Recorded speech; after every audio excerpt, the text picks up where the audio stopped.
ಬಳ್ಳಾರಿಯಲ್ಲಿ ದಿನಕ್ಕೊಂದು ಹೊಸ ವಿಡಿಯೋ ಹೊರಬೀಳ್ತಿವೆ. ಗಲಾಟೆ ದಿನ ಮಹಿಳೆಯರು ಸೆಡ್ಡು ಹೊಡೆದ ವಿಡಿಯೋ ವೈರಲ್ ಆಗ್ತಿದ್ದಂತೆ ರಾಜಕೀಯ ಕದನವೂ ಜೋರಾಗಿದೆ. ದಾಳಿ ಆದಂತ ಟೈಮಲ್ಲಿ ಪ್ರತಿದಾಳಿ ಆಗೇ ಆಗುತ್ತೆ. ಅವ್ರನ್ನ ಕೊಲ್ಲಕ್ಕೆ ಬಂದಿದ್ರು, ಬುಲೆಟ್ನ ಮಾಜರ್ ಮಾಡಿಸ್ತಿಲ್ಲ, ಯಾಕೆ ತೋರಿಸ್ತಾ ಇದ್ರಿ? ಬಳ್ಳಾರಿಯಲ್ಲಿ ಎದ್ದಿರೋ ಬಲಿ ರಾಜಕೀಯದ ಕಿಚ್ಚು ನಿಲ್ಲುವ ಹಾಗೆ ಕಾಣ್ತಿಲ್ಲ. ಕೈ ಕಾರ್ಯಕರ್ತನ ಹೆಣ ಉರುಳಿ 6 ದಿನವೇ ಆದರೂ ಸಾವಿನ ಸುನಾಮಿ ತಣ್ಣಗಾಗಿಲ್ಲ. ದಿನದಿಂದ ದಿನಕ್ಕೆ ಹೊಸ ಸುದ್ದಿ ಹೊರಬೀಳ್ತಾನೇ ಇದೆ. ನಿನ್ನೆವರೆಗೂ ಪೋಸ್ಟ್ಮಾರ್ಟಂ ರಾಜಕೀಯ ಧಗಧಗಿಸಿತ್ತು. ಇದೀಗ ರಾಜಶೇಖರ್ ಸಾಯೋದಕ್ಕೂ ಮೊದಲು ಪೊಲೀಸರ ಜೊತೆ ಇದ್ದ ಫೋಟೋ ವೈರಲ್ ಆಗ್ತಿದೆ. ಇದರ ಬೆನ್ನಲ್ಲೇ ಮಹಿಳೆಯರ ಹೈ ಡ್ರಾಮಾದ ವಿಡಿಯೋ ಕೂಡ ಸದ್ದು ಮಾಡ್ತಿದೆ.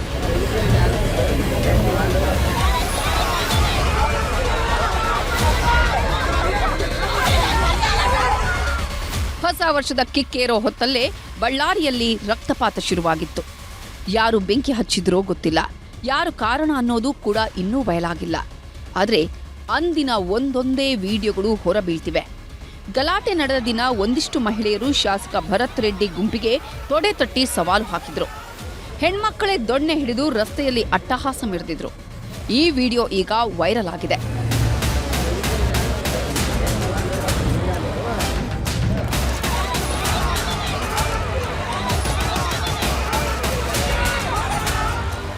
ಈ ಎಲ್ಲಾ ಬೆಳವಣಿಗೆಗಳ ಬಗ್ಗೆ ಮಾತಾಡಿದ ಮಾಜಿ ಸಚಿವ ಶ್ರೀರಾಮುಲು ಕಟ್ಟಿಗೆ ಹಿಡಿಯೋದ್ರಲ್ಲಿ ಏನ್ ಸಮಸ್ಯೆ ಅಂತ ಪ್ರಶ್ನೆ ಮಾಡಿದ್ರು. ಹಾಗೆ ಎರಡೂ ಪಕ್ಷಗಳ ತಪ್ಪಿದೆ, ಸದ್ಯಕ್ಕೆ ತನಿಖೆ ಆಗ್ತಿದೆ, ಆಗ್ಲಿ ಅಂದಿದ್ದಾರೆ. ಫೈರಿಂಗ್ ಅನ್ನು ಮಾಡುವಂಥ ಟೈಮಲ್ಲಿ ಪೆಟ್ರೋಲ್ ಬಾಂಬ್ಸ್ ಬಂದಾವ ಅಂತ ಹೇಳಿದ್ರಿನ ಹೌದು, ಕಟ್ಟಿಗಳು ಇದ್ರೆ ನಮ್ಮದೇ ಕಟ್ಟಿಗಳು ಇರ್ಬೋದೇನೋ, ಅದರಲ್ಲಿ ಯಾಕೆ ಮುಚ್ಚಿಡ್ಕೊಂಡಿದ್ದೇನೆ. ದಾಳಿ ಆದಂಥ ಟೈಮಲ್ಲಿ ಪ್ರತಿದಾಳಿ ಆಗೇ ಆಗುತ್ತೆ. ಅದರಲ್ಲಿ ನೋಡ್ರಿ, ನಮ್ಮ ಕಾರ್ಯಕರ್ತರು ಹೊಡೆದಂಥ ಟೈಮಲ್ಲಿ ಜನಾರ್ದನ್ ರೆಡ್ಡಿ ಮೇಲೆ ಹಲ್ಲೆ ಮಾಡೋಕ್ಕೆ ಬಂದಂಥ ಟೈಮಲ್ಲಿ ಅವ್ರ ಮನೆ ನುಗ್ಗಂತ ಬರೋಂಥ ಟೈಮಲ್ಲಿ ರಾಮ್ಲು ಕೂಡ ಬಂದಂಥ ಟೈಮಲ್ಲಿ ನುಗ್ಲಾದಂಥ ಟೈಮಲ್ಲಿ ಅವರು ಏನನ್ನ ತಂದಿರ್ಬೋದು, ಇವರು ತಂದಿರ್ಬೋದು, ಇಲ್ಲ ಅನ್ನಕ್ಕೋಗಲ್ಲ. ಅಲ್ಲ, ಇಬ್ಬರದ್ದು ಇದ್ದಿದ್ದಕ್ಕೋಸ್ಕರವಾಗಿ ಇಬ್ಬರನ್ನ ಅರೆಸ್ಟ್ ಮಾಡ್ತಾ ಇದ್ದಾರ್ರಿ. ಬಳ್ಳಾರಿ ಬಲಿ ರಾಜಕೀಯ ಈ ಕ್ಷಣಕ್ಕೂ ಕೊತ ಅಂತಿದೆ. ಈ ಹೊತ್ತಲ್ಲೇ ಡಿಕೆಶಿ ಬಳ್ಳಾರಿಗೆ ಎಂಟ್ರಿ ಕೊಟ್ಟಿದ್ರು. ಮೃತ ರಾಜಶೇಖರ್ ನಿವಾಸಕ್ಕೆ ಭೇಟಿ ನೀಡಿ ಕುಟುಂಬಸ್ಥರಿಗೆ ಸಾಂತ್ವನ ಹೇಳಿದ್ರು. ನಂತರ ಜಿಲ್ಲಾಧಿಕಾರಿ ಕಚೇರಿಯಲ್ಲಿ ಸಭೆ ನಡೆಸಿ ಗಲಾಟೆಯ ದಿನ ಏನೆಲ್ಲ ಆಯ್ತು ಅನ್ನೋದರ ಮಾಹಿತಿ ಕಲೆ ಹಾಕಿದ್ರು. ಈ ವೇಳೆ ಜನಪ್ರತಿನಿಧಿಗಳನ್ನೆಲ್ಲ ದೂರ ಇಟ್ಟು ಕೇವಲ ಅಧಿಕಾರಿಗಳ ಜೊತೆ ಚರ್ಚೆ ಮಾಡಿದ್ರು. ನಂತರ ಮಾತನಾಡಿದ ಡಿಕೆಶಿ ಕಮಲ ನಾಯಕರ ವಿರುದ್ಧ ಗುಡುಗಿದ್ದಾರೆ. ಇದಕ್ಕೆ ತಿರುಗೇಟು ಕೊಟ್ಟ ಮಾಜಿ ಸಚಿವ ಶ್ರೀರಾಮುಲು ರಾಜಶೇಖರ್ ಮೃತದೇಹದಲ್ಲಿ 4-5 ಬುಲೆಟ್ಗಳಿದ್ವು, ಆದರೆ ಹಾಗೆಯೇ ಸುಟ್ಟು ಹಾಕಿದ್ದಾರೆ ಅಂತ ಹೇಳಿದರು.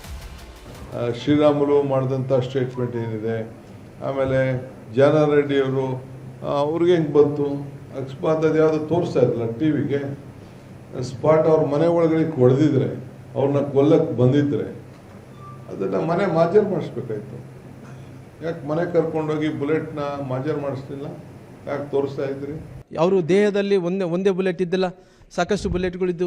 ಒಂದು ಬುಲೆಟ್ ಹೊರಗಡೆ ತೆಗೆದ್ರು, ಇನ್ನೂ ಬುಲೆಟ್ಗಳು ತೆಗೆದಾರೋ ಇಲ್ಲೋ ಗೊತ್ತಿಲ್ಲ. ಅವ್ರನ್ನ ಸುಟ್ಟಾಕಬೇಕಾದ್ರಿಗಿನ ಅದಕ್ಕೆ ಸಾಕ್ಷಿ ನಾಶ ಆಗ್ತಾವಲ್ಲ, ಅದಕ್ಕೋಸ್ಕರವಾಗಿ ಸಾಕ್ಷಿ ನಾಶ ಮಾಡೋಂಥ ಕೆಲಸ ಮಾಡಿದ್ರು. ಅವರು ಸಾಕ್ಷಿ ನಾಶ ಮಾಡಬೇಕಂತ ಕಾಣಿದೆ ಅವ್ರು ಸುಟ್ಟಾಕುವಂಥ ಕೆಲಸ ಮಾಡಿದಾರ. ಬಳ್ಳಾರಿ ದಳ್ಳುರಿ ದೋಸ್ತಿ ನಾಯಕರ ಒಗ್ಗಟ್ಟು ತಂತ್ರ.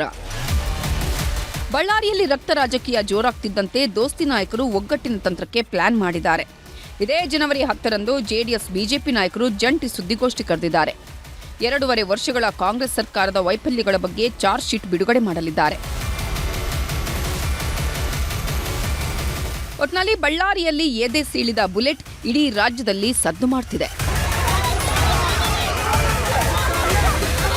ಬಸವರಾಜ ಹರನಹಳ್ಳಿ, ನ್ಯೂಸ್ 18 ಬಳ್ಳಾರಿ.